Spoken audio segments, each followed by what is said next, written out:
Ladies and gentlemen, welcome to my first episode of Urowen Plays Final Fantasy Tactics Advance. This will actually have some gameplay in it, and I'm going to be honest with you, the program I used to record my first actually pre-game video was really acting up on me to the point of frustration, so I actually had to sit down and find a better program, which I did. Well, I'm going to try this one out. Hopefully this will work a lot better. I just found out that YouTube has a 15-minute video limit, so I'm going to try my best to catch each video before that time limit comes up, and that way, so there'll be transitions between them. I'm going to upload one mission at a time, so if a mission takes longer than one video, I'm not just going to stop and then turn around and finish it another day or whatever. So you'll see one mission all the way through. Anyway, I guess we should start, shan't we? Here we go. Like I said in my pregame video, I cannot rename the characters, unfortunately, so I'm sorry, guys. And as for classes, I'm still uncertain as to what classes I'm going to do, so that's open in the air. Some ideas I've had are red mages are doing a combo of blue mage beastmaster, which I'll explain later what that class is. Or I was also thinking hunter and morpher. I don't do either of them very often, but I'll see what I'm going to do. I may actually have have people pick some classes, especially for, like, if I'm not going to use them in my main party, but have them for side missions or just in case. I may let certain viewers see choose my classes. Anyway, we start out in what looks like a normal yard covered in snow.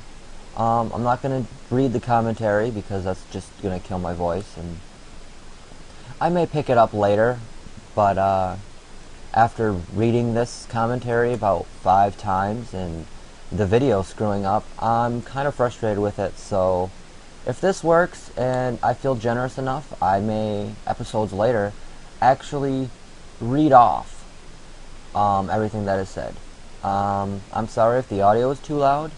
I will turn it down next time if it is. But in that case, right now, you're just going to have to bear with me. Still kind of getting used to this, so we'll see. Yes, there's a lot of talking. This is giving you some kind of backstory as to the characters.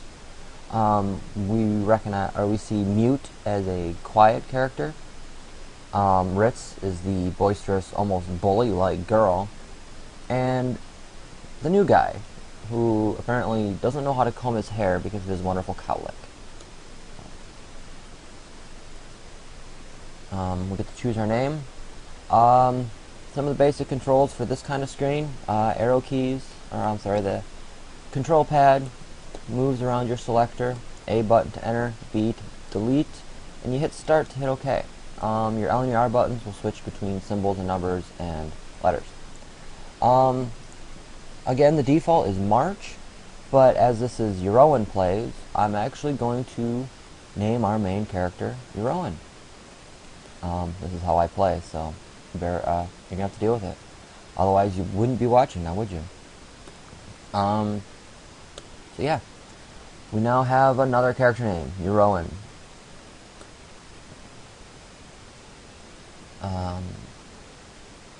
So yeah, this idea came from watching a lot of different Let's Plays. And again, this is definitely one of my favorite strategy games next to Fire Emblem, but because of the fact that I don't have a lot of faith in the Fire Emblems I have, nor do I have a program that'll actually record off of television yet, I'm kind of stuck with doing this one. I was torn between this one and Tactics Ogre, which is another game that is very similar to this.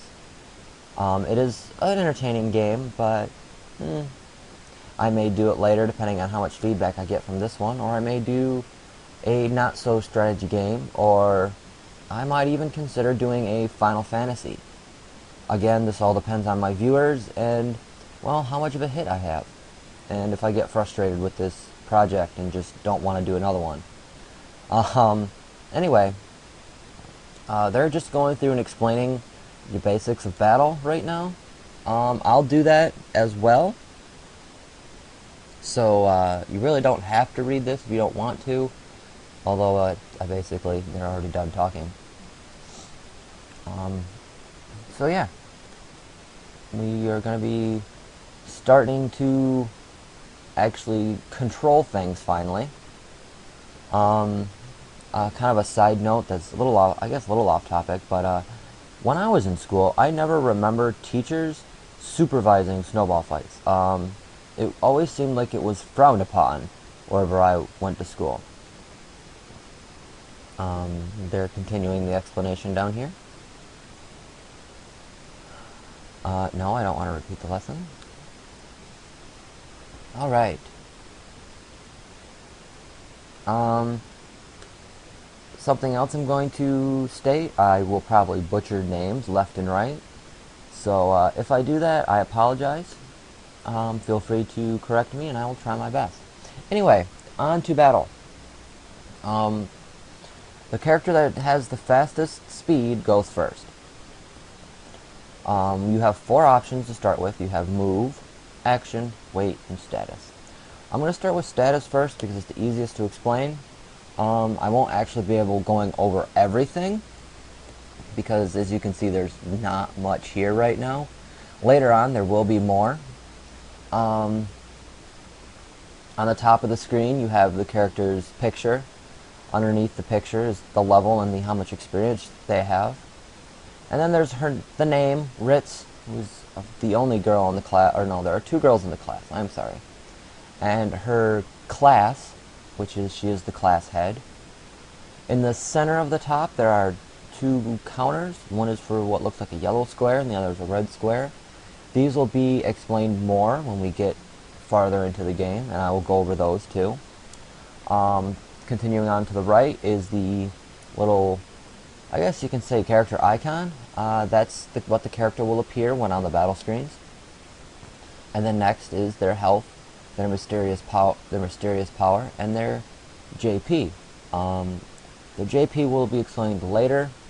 Anyone who has played fantasy games, especially Final Fantasies and such like that, know that MP normally means magic power, mana power. Sometimes instead of power, it's points. And HP is health points, which is pretty easy to figure out. The weight, I will explain actually in combat, so I will wait to go over that. Jump and evade. Move, jump, and evade, I'm sorry. Move, it tells you how many spaces a character can move. She can move 3 spaces. You cannot move diagonal and count it as 1 space. You have to go to a square that is adjacent to you. Jump is how high your character can jump up to without having to go around. For instance, if there was a ledge that was 2 squares higher than where Ritz was standing, she would be able to jump on top of that ledge instead of having to find a way up a different way. Now, if that was a 3 ledge, she wouldn't be able to get up there. And her evade ability is something that helps with dodging.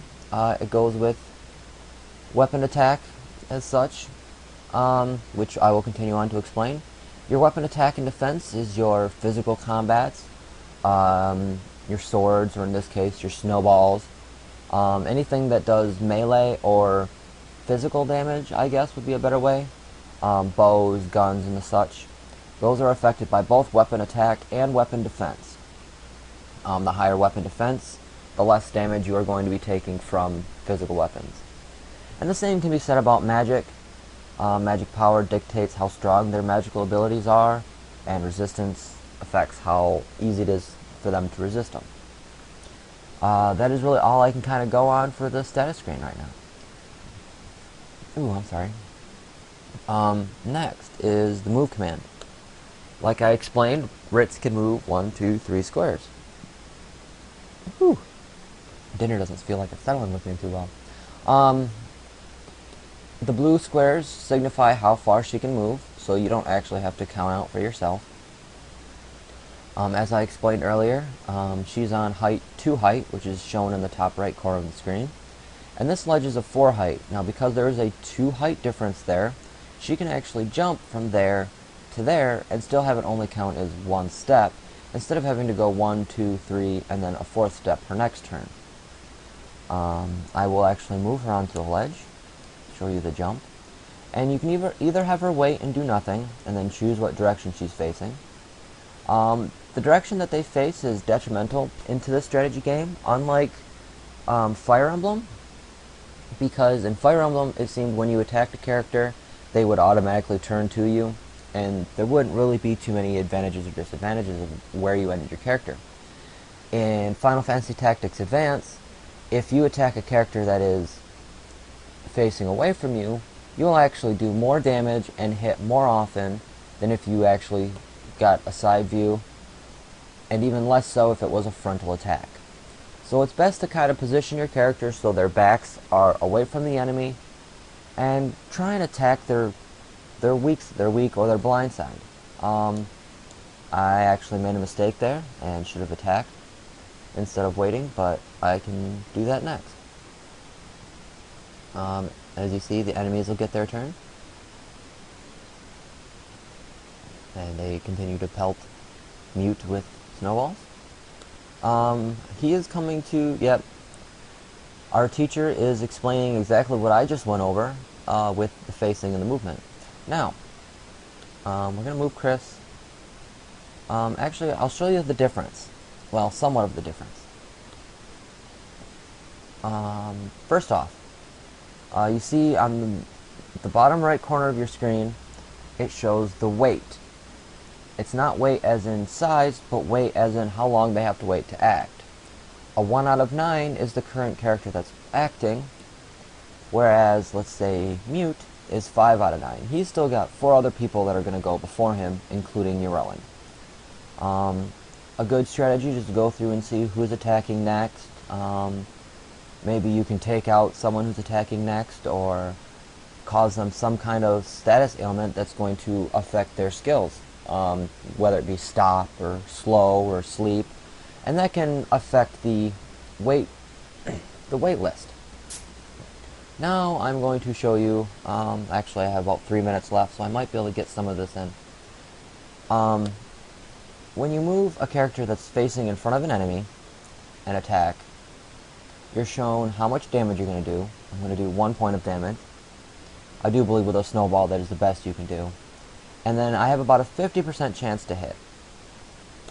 Whereas if you were to move the character somewhere where he gets a side attack, you see my attack damage, or my attack percentage has gone up. Not my damage so much, because I'm just throwing a giant ball of snow at somebody, so the damage isn't going to be that much. I'm going to attack him, doing the 1 damage successfully, and then I get to choose which direction I want to face. Because of having everyone in this direction, I think I'm going to face them. Really, there is no real direction where I'm going to be perfectly safe from my back, because everyone can get to my back, but a good rule of thumb is to try and face a direction where it's less likely. Granted, they're all going after Mew. And I think when I get my next character to control, I'm going to actually stop there for right now and start the second video. So we start with Wanda. And when we come back, we'll start with Wanda. I will see you in a bit.